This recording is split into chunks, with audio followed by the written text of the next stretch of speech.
Let's study together a midrash that is found in Bereshit Rabbah, Parshat Vayigash to be specific, though it has very much to do with our Parshat Terumah. Vayisa Yisrael b'chol asher lo vayavo be'era shava. Yisrael, Yaakov, heard his son was alive, Yosef, so he decided, I'm going to go to Egypt to reunite with him before I die. And on his way, now he had to make many stops. It's not a short journey from Israel to Egypt, and yet we're told that he made a specific stop in Beersheba. Why would we be told that he stopped in Beersheba? Leheichan halach, where did he go in Beersheba? What was he looking for? Amar Rav Nachman, as he's also heading down to Egypt. What did he want to grab in Beersheba to take with him? Rav Nachman says, Hashahalach lakot sarazim, he went to go and cut down and bring with him branches of cedar trees, arazim, shenata Avraham's keno, that his grandfather Avraham planted, Beersheba. And he planted them in Beersheba. Mada'at Amar, as it says in chapter 21 of Genesis. Vayita Eshel Beersheba. Avraham planted an Eshel. Some understand this to be a Ya'ar Eitzim, a forest filled with trees. And he planted that in Beersheba. Yaakov went to go get the wood of those trees. What's going on here? Why would he do this? Is he Yaakov is stopping on the way to get wood that Avraham planted? What's going on here? Let's keep reading. Ketiv, it says in our parsha this week, V'habariach hatichon betoch hakarashim, that there was a middle bar that went along. Think of this as the Mishkan, right? There was a bar that went along the edge of the Mishkan, and it was a very long bar. I mean, the Mishkan was not a small structure, and they had a very long piece. And Rabbi Levi tells us that the Bariach Hatichon, that middle plank, which again was going along here on the middle of the wall structure, the length of it was Shnayim Ushloshim Amah Hayubo. It was 32 amot. 32 amot. That is not a small structure. If I'm not mistaken, 10 amot is something like 15 to 18 feet. So you triple that. That's a very long piece of wood. It's not unheard of, but it's a very long piece of wood. Obviously, also it has to be a very sturdy piece of wood. This is holding up. It's helping hold up the walls of the Mishkan. So the obvious question, as they're in the desert here, is where did they get this from? Mehechan matzu oto l'shah. Suddenly they just found really, really long pieces of wood, in the desert, or they brought it with them from somewhere. How do they have these long pieces of wood? Ela melamed shahayu mutznain imahem miyamot Yaakov Avinu. We learn from this that they had with them the pieces of wood that Yaakov had chopped in Beersheba that his grandfather had planted. And they brought it with them to construct the Mishkan, in particular, to use it as the bar that would hold up the walls of the Mishkan.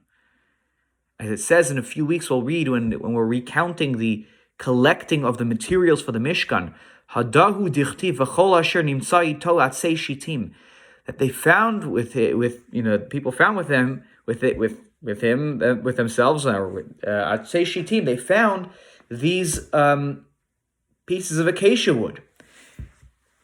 Asher yimatzeh ito in Ketiv doesn't say that you will find that these pieces of wood that you will find. It says El asher nimtza ito, they found it with themselves.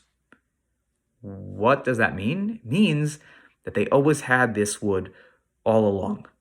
Now, is this the simple way to understand what happened here in terms of the construction of the middle, where the wood for the middle bar came from? Maybe, maybe not. I'm not 100% sure. But I think that the message and the lesson is here that when they constructed the Mishkan, right? Let me just back up a second. Oftentimes the Midrash is bothered by something in the text. Here they're bothered by where did this kind of wood come from? Such a long piece. It's kind of abnormal. Now, who's to say that They didn't bring it with them from Egypt. They didn't have wood in some other fashion. I don't know. But whether or not this is a simple explanation of what happened here, of how they found the wood for the middle bar, what the rabbis are teaching us here is that the structure of God's spiritual home has to be built using the teachings and that which has been left for us from previous generations. That meaning our spiritual lives should be built around the traditions of the past. I think that's something we can all relate to, right? That we take a lot of pride in our traditions of parents and grandparents, whether it's our grandparents literally, or it's someone else's. We have interesting traditions that we hear about, that we take on. The point is that our spiritual lives have to be built with, and they need to be anchored with what the previous generations have taught us and have left for us. And Yaakov understood that value. Avraham was already long gone at this point when he went to Beersheba to go get those trees. But he understood that he wanted his children to see the value in Avraham's traditions. And the wood here is symbolic of the fact that Yaakov wanted to take with him down to Egypt all that Avraham had taught him, and that this should be the foundation of who you guys are. No matter where you are, in Egypt or in the desert. And this is how they build their spiritual home as they are now a nation. We're going to build it with the wood of Avraham Avinu holding up its walls. May we as well learn two things from this. Number one, to build the walls of our spiritual homes with the wood of previous generations and all the hard work that they have put in and all the traditions that they passed down to us. But we should also learn, the second thing we should learn, is that just like Yaakov, we have a responsibility to make sure that we pass on the wood from the previous generations, the trees that they planted and the wood we chopped down from them, and that we give them to the next generation. That here, build your home, build your spiritual home for God with these traditions. Wishing you all a Shabbat Shalom.